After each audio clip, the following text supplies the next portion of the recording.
If you walk outside on a totally perfectly sunny, cloudless day, Hmm. and like suddenly everyone is scrambling to buy umbrellas, you'd probably think the world had gone crazy.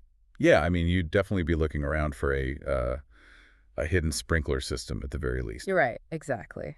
So, welcome to today's deep dive for June 13th, 2026, where we're basically unpacking a massive financial paradox that is exactly like that umbrella run. It really is a wild situation. Yeah, so a major peace deal and an Iran ceasefire just broke out in the Middle East, right?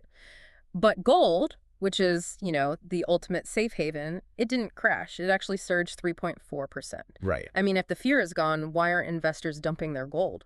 So to understand gold right now, you actually have to look at crude oil because this ceasefire, it triggered this huge chain reaction. We saw an 11% crash in oil prices in just 5 days. Wow, 11%. Okay, let's unpack this for a second. So Right. lower oil means lower manufacturing and transport costs, right?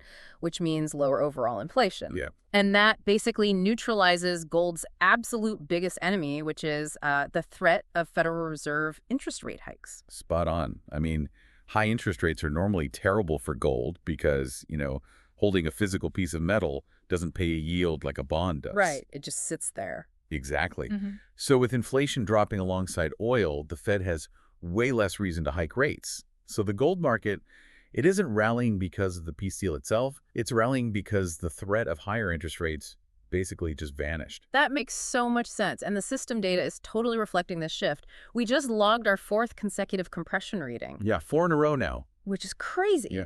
And the world events factor is naturally a sell because, the geopolitical fear is gone. But the interest rate factor is a solid buy because those rate hike odds just plummeted. Right, so you've got these two massive opposing macroeconomic forces just totally colliding. Oh, wait, hang on. If you have a buy and a sell hitting at the exact same time, shouldn't they just cancel each other out? Like, shouldn't the market be perfectly calm? You'd think so, but no, not at all. They aren't neutralizing each other into a calm state. Institutional trading algorithms are stuck in this weird feedback loop.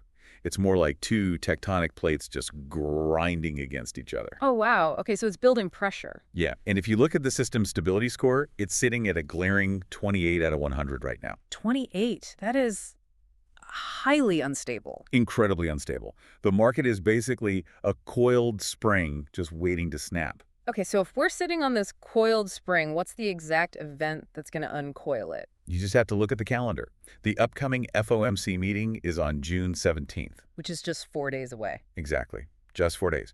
If Fed Chair Powell steps up and explicitly acknowledges these falling oil prices, the algorithmic tension breaks. Gold could hit a massive buy signal. So how do you actually navigate this, especially for our listeners in the UK? What is the action plan here? The best approach right now is just patience, but definitely leaning positive. You want to look at dollar cost averaging. Right, so buying smaller amounts steadily over time instead of just, dumping everything in at once before Powell speaks. Exactly. Ease in to mitigate that volatility. And there are some really great tax-free plays for UK investors, too. Yeah, like the Royal Mint Britannias and sovereigns, right? Oh, Because yeah. those are completely capital gains tax-free. They are. And if you prefer paper assets over storing physical metal, you can grab ETFs like SGLN or PHGP. Awesome. Well, this whole thing really gives you something to think about. I mean, if a single peace deal can fundamentally rewrite global interest rate expectations and totally flip the gold markets in just 5 days, It really shows how connected everything is. it really does. So ask yourself, what other quote unquote safe economic assumptions in your portfolio are just one geopolitical headline away from totally unraveling?